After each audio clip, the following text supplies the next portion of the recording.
आज आमे आउ गोटे कहानी सुनिबा। कहानीटीर नाँ हैला हंसटी काहार। राजा शुद्धोधनंकर दुई पुत्र थिले। बड़ पुअर नाम गौतम आउ सान पुअर नाम देवदत्त। देवदत्त पशुपक्षी मानक शिकार करने को भल पाउथिले, किंतु गौतम जीव मानक प्रति दया देखौथिले। राजांकर बड़ फूल बगीचाटीए थिला। सेथिरे अनेक रंगर सुबासित फूल फुटुथिला। गौतम सेई बगीचारे बहुत समय धरी बसुथिले। दिनकर घटना, गौतम बगीचारे बसिथिले। हठात देखिले गोटिए हंस तले पड़ी छटपट हेउची। गौतम दौड़ी जाई देखिले हंसटी को केही तीर मारिची।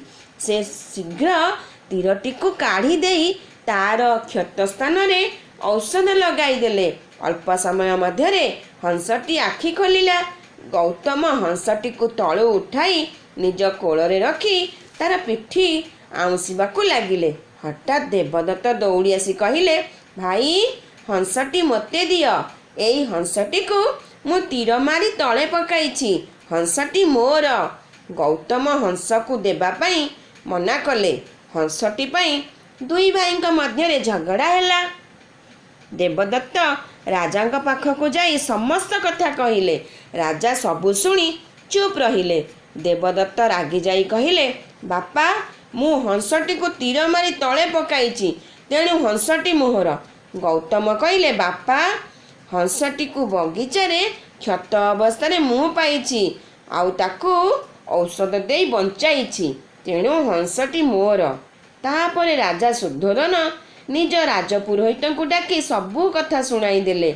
एबे कुहंतु हंसटी काहार? राजपुरोहित कहिले, हंसटी गौतमर। राजपुरोहित को पचारिले, एही हंसटी गौतमंकर किपरि हेला?